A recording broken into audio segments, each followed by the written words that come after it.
Hi chess fans, we're looking at the game between Aronian with white and Vasily Ivanchuk with black in the FIDE World Cup 2017 in Tbilisi. Aronian won the game and let's jump right into it. c4, e6, g3, d5, bishop g2, takes, queen a4, c6, queen takes. Okay, what do you think of this position? White has developed his bishop and the queen is out. And black has this very good pawn formation, but maybe this bishop here will be caged in. Okay, but black has the plan b5, immediately freeing up this bishop, and together with d takes c, b5 seems to be like a sensible plan to free up the light squared bishop. In fact, in the Catalan, there is the idea of, in this position here, playing d takes, and if queen a4, to play the same idea. Black tries to take advantage that the light square bishop is not on f1, where it can usually go and retake this pawn. So white has to find another way to retake this pawn. And the most direct way is with this check on the king, and then retaking with the queen. But again, this allows the b5 plan. White has retaken with the queen, but the queen turns out to be a tactical liability that black can use to push his development a tempo. Actually, in this position, the theory move or the better move is knight f3. Simply leave the pawn where it is. And after knight c6,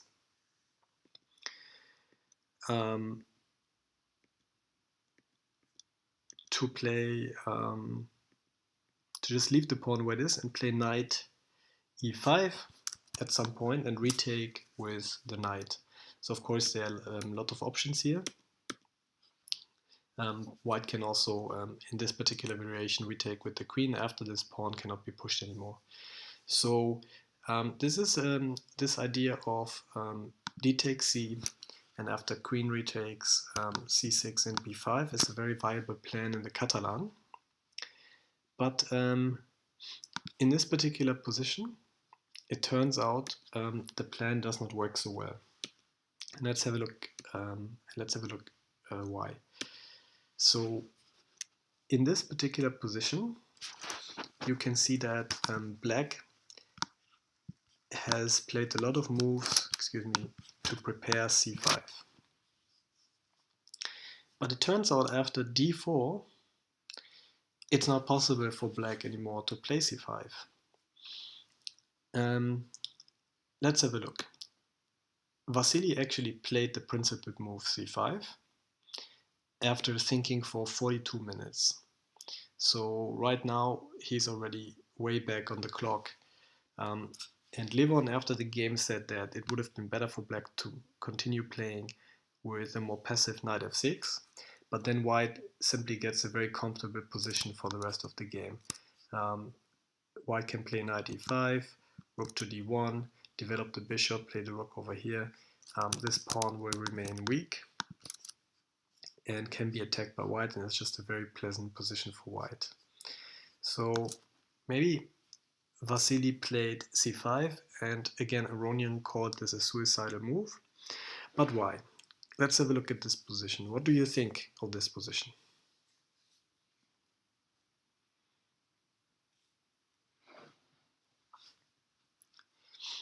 Okay.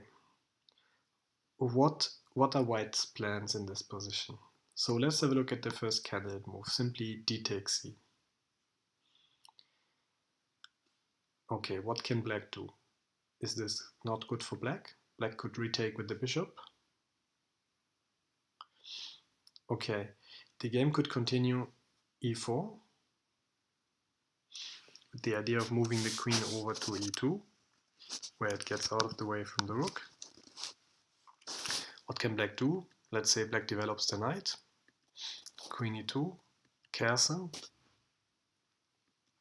a3, playing against the b4 push, developing, and black would get a pretty good game. Black has developed his pieces very harmoniously, and it's not yet clear what are the roles of all of white's pieces. Black has very good knights, very good rooks, very good bishops. Okay, so d takes c seems to be okay for black. Probably the whole idea about c5 was to attack this pawn in the center, and if white then retakes, black can develop the bishop a tempo, and once this line is open, the weakness of the queen is highlighted as well. Okay, so that's probably not it. What are other plans that white have in this position?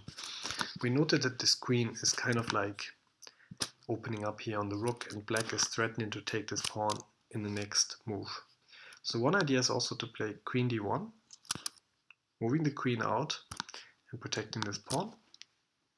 And if black develops, knight f6, bishop g5, bishop e7, now d takes, black can play rook takes, white can hassle this rook, which might drop back, rook c1, castle a3, both sides develop, and white could play this plan with bishop with takes, and after the rook goes here, play the bishop to e3 and then develop it to d4.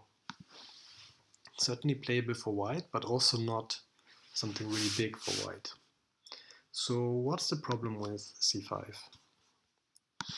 There's one move here that gives white a good advantage. They won't play d5. So very interesting. If your opponent plays a move to attack your pawn, always good to look at the candidate move of pushing this pawn forward. And after e takes, didn't black just win a pawn? White can continue with knight h4, using the Catalan bishop to attack the pawn on d5 together with the knight. And this pawn cannot move forward because the bishop is would be taken by white's bishop. So this pawn is actually pinned. So black tries to defend.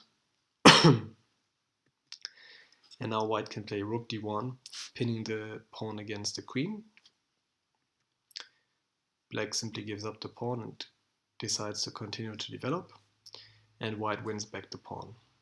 Okay, and in this position, the engine gives white already a big advantage because white has castled, the king is safe, white has some pieces out, this rook is centralized, whereas the queen and the king are still stuck in the middle. So even though material is equal, white already has a huge advantage in this position. And all of this because after c5, essentially, the king is still stuck in the middle. And not only does d5 prevent black from taking this pawn, but it also opens up the position on the king. And if black simply develops and does not take this pawn, then white can build a very strong center and continue with plans of opening the center a little bit later. It is also an idea to take, and black's king will be weak. Okay, so white wins back the pawn, and after these exchanges, what do you think of this position?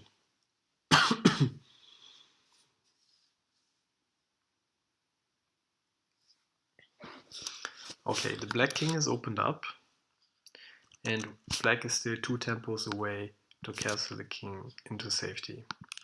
What about this pawn? This pawn is at the moment well protected by the bishop and the rook, and where it sits right now, it is blocking in this bishop here on b7. Also, this bishop is a tactical liability because it's not protected, so this pawn could potentially also move forward.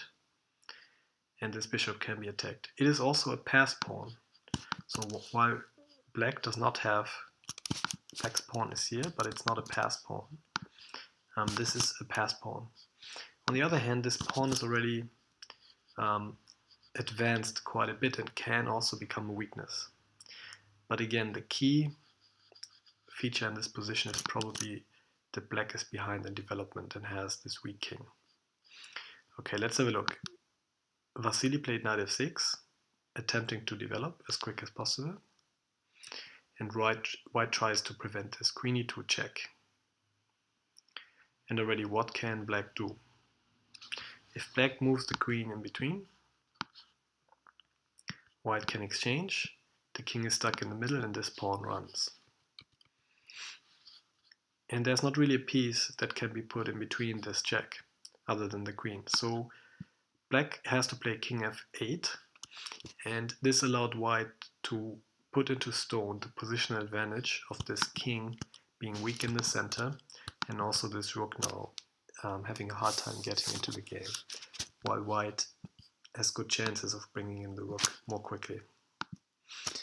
Okay, so imagine you're white in this position. You clearly have an advantage now. How to continue?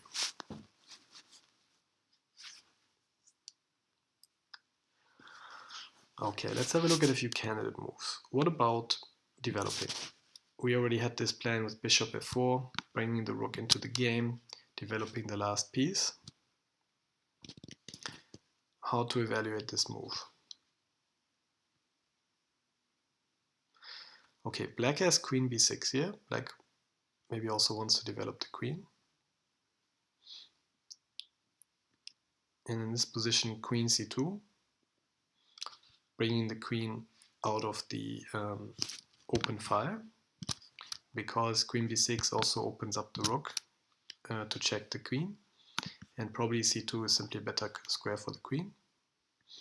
And what plan can black have? Probably move the king over and bring the rook into the game, either by h6 and king h7, or by bringing the bishop out and then moving the king up and the rook over.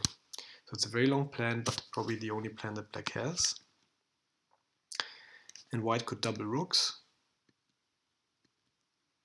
and then push the pawn. This is certainly a good plan. Okay, are there any other plans in this position? One plan could be to push the pawn right away. It's always good to think about this possibility when you have a passed pawn. And how could the game continue? Probably it's good for black to exchange this bishop and then block the advance of the pawn. It's probably more natural to block with the knight, but white can try to bring in the rook via a4 and attack together with queen and pawn these weak pawns here on the side. The point is that the knight is blocking the development of white's pieces, and one way to take advantage of this is to push this pawn and to attack the pawns which are immobile and cannot be supported by pieces. Maybe it would be better for the piece activity to stop the advance of the pawn with the queen, and if white plays a4, rook e8, attacking the queen, pushing the queen back, and then protecting this pawn again. If the queen moved back, this would of course be something that white is not interested in. So in this position, white can instead take and then have an attack again on these pawns, and this rook is now also ready to come into the game. Black has the plan to activate the king, and this position would be good for white as well. So some motives that we have seen in this analysis is pushing the pawn, developing the bishop to bring the rook in, but also attacking these pawns here together with an a4 push. Okay, so these are some things that we can learn from this position. Another motive also was white maybe he's not too unhappy about exchanging the bishop because it allows the knight to come back in as well. Okay, so what did Levon Aronian choose? He chose to go with a4 right away. Interesting. And after b4, because black doesn't want to exchange here, and black also cannot protect this pawn, because, for example, bishop c2 is not possible. So black plays b4, and now Aronian played bishop e3. Interesting. So what we can learn from this position probably is, if you have this position advantage, try to create some weaknesses. Use the activity of the pieces and the fact that black's pieces are not active to create some other positional weaknesses. So for example, a4, all of these moves that we've seen, bishop f4, pushing the pawn, they are good and they take advantage of this resource. But a4 is actually aiming at creating more resources. So that's very instructive, because after b4, white can now coordinate his pieces against the weakness on c5, and that's a very clear plan. In the meantime, the positional weakness of the king here doesn't go away. So that's a very strong way to continue and very instructive for us. Black played queen d6, stopping the advance of the pawn and protecting this pawn. But white can simply pile up his resources on this pawn. Knight d7 again, blocking the pawn. Taking another square to block this pawn, and also protecting this pawn. Okay, and in this position, what should be white's plan now?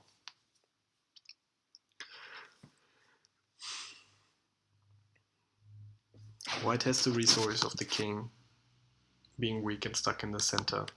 This rook not in the game. This weakness and this pawn, which is a passed pawn, it has to be blocked by black's pieces and is very well protected by white's pieces. What should be white's plan to continue now?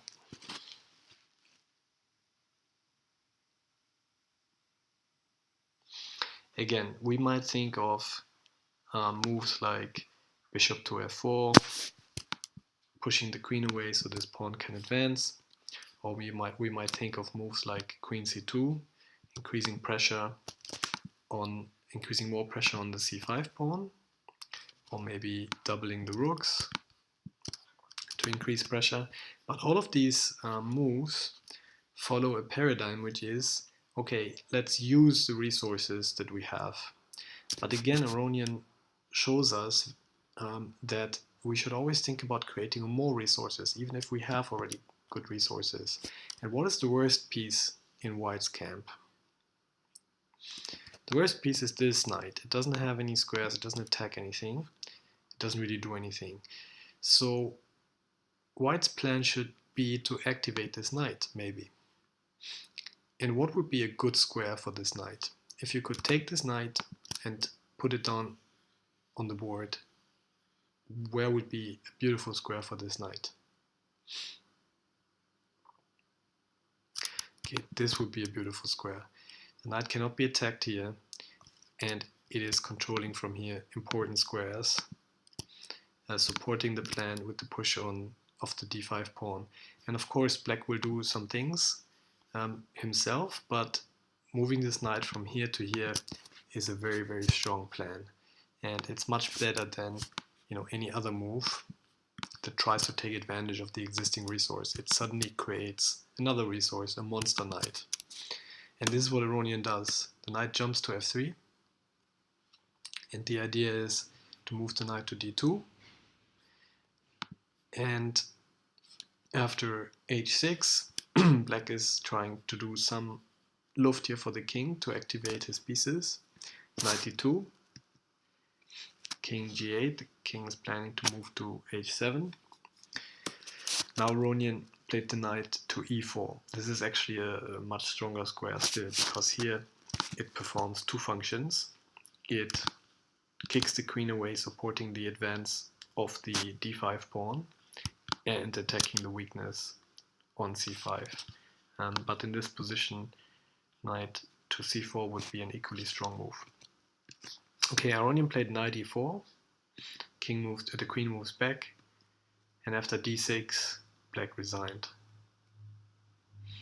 Black is also pretty short on time, so that might be a reason for this as well, but essentially all of white's pieces are in perfect positions now.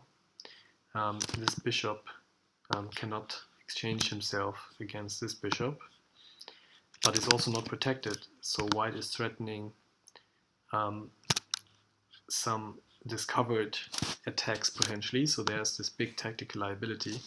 There's this huge liability of this pawn weakness, and this is a big asset here. So all of the resources that we have talked about, they really come to light now. If this bishop gets exchanged, also these pawns here, all of these pawns get weak. Meanwhile, black, really plays with the rook less. So the engine gives white a big advantage here, but practically it's even a bigger advantage probably. The game is totally lost, and in this position, Vasily Ivanchuk resigned, and he was eliminated from the World Cup after having had great games before, for example, beating Kromnik and others, and playing some beautiful chess. It all comes down to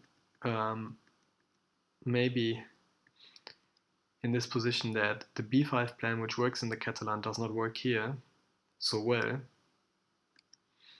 simply because white develops more quickly. White's pieces come into the game really quick, and black is not in time to play c5.